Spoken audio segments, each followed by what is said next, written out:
देशाला स्वातंत्र्य मिळाल्यानंतर या देशामध्ये जी जातीच्या आधारावर जी जनगणना आहे ती जनगणना करण्याचा निर्णय माननीय नरेंद्र मोदी सरकारने घेतलेला आहे। त्याबद्दल नरेंद्र मोदी यांचे मी हार्दिक आभार व्यक्त करतो। आणि हा निर्णय अत्यंत ऐतिहासिक निर्णय आहे, क्रांतिकारक निर्णय आहे। स्वातंत्र्याच्या नंतर ज्यावेळेला सेन्सस झाला होता त्यावेळेला शेड्यूल कास्ट आणि शेड्यूल ट्राईबचा जनगणना होत होती, परंतु ओबीसी आणि इतर जातीची जनगणना होत नव्हती। आणि काँग्रेसच्या काळामध्ये अनेक वेळेला म्हणजे काँग्रेस सत्तेवर राहिली, पण काँग्रेस पक्षाने मात्र अशा पद्धतीची जनगणना केली नाही। आज मात्र मध्यंतरी राहुल गांधी सातत्याने मागणी करत होते की जातीच्या आधारावर ओबीसीची जनगणना झाली पाहिजे। परंतु राहुल गांधी यांना मी आठवण करून देतो 2010 मध्ये डॉक्टर मनमोहन सिंग साहेब हे देशाचे प्रधानमंत्री असताना त्यांनी आश्वासन दिलं होतं आणि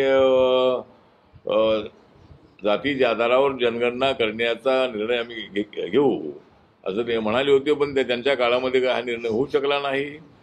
पण नरेंद्र मोदी सरकारने धाडसी निर्णय घेतलेला आहे। एक तर सबका साथ सबका विकास हा त्यांचा नारा आहे आणि जातीच्या आधारावर जनगणना करा ही मागणी मी अनेक वेळेला लोकसभेमध्ये लोकसभेमध्ये आणि राज्यसभेमध्ये केली होती। आणि अनेक वेळेला अशी मागणी होत होती की ओबीसी सेन्सस करा, पण मी अनेक वेळेला मागणी केली होती की ओबीसीच्या बरोबर सगळ्या जातीची जनगणना होणं अत्यंत आवश्यक आहे। सगळ्या जातीची जनगणना झाली तर त्या जातीमध्ये किती लोकांना नोकऱ्या मिळाल्या, किती लोकांनी उद्योग टाकलेले आहेत, किती लोकांकडे शेती आहे, किती लोक कामगार आहेत, किती लोक शेतमजूर आहेत, या सगळ्या बाबींची माहिती आपल्याला मिळेल आणि त्या जातीच्या विकासासाठी सरकारला योग्य पावलं टाकता येतील। त्यामुळं हा निर्णय अत्यंत चांगला निर्णय माननीय मोदी सरकारने घेतलेला आहे। आणि याचं क्रेडिट जे आहे याचं क्रेडिट कुणी घेण्याची आवश्यकता अजिबात नाही आहे। हे क्रेडिट फक्त नरेंद्र मोदी सरकारचं क्रेडिट आहे। राहुल गांधी यांनी मागणी केली म्हणून हा निर्णय घेतला असं अजिबात नाही आहे। अपोजिशनने मागणी केली म्हणून हा निर्णय घेतला असं अजिबात नाही आहे। आणि म्हणून मला असं वाटतं की विरोधकांनी याचं संबंधामध्ये क्रेडिट घेऊ नये, पण सगळ्या विरोधकांनी सुद्धा या निर्णयाचं स्वागत केलेलं आहे।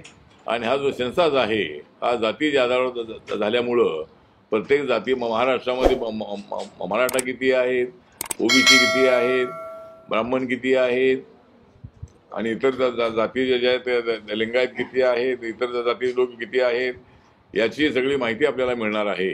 त्यामुळे हा निर्णय अत्यंत चांगला निर्णय आहे।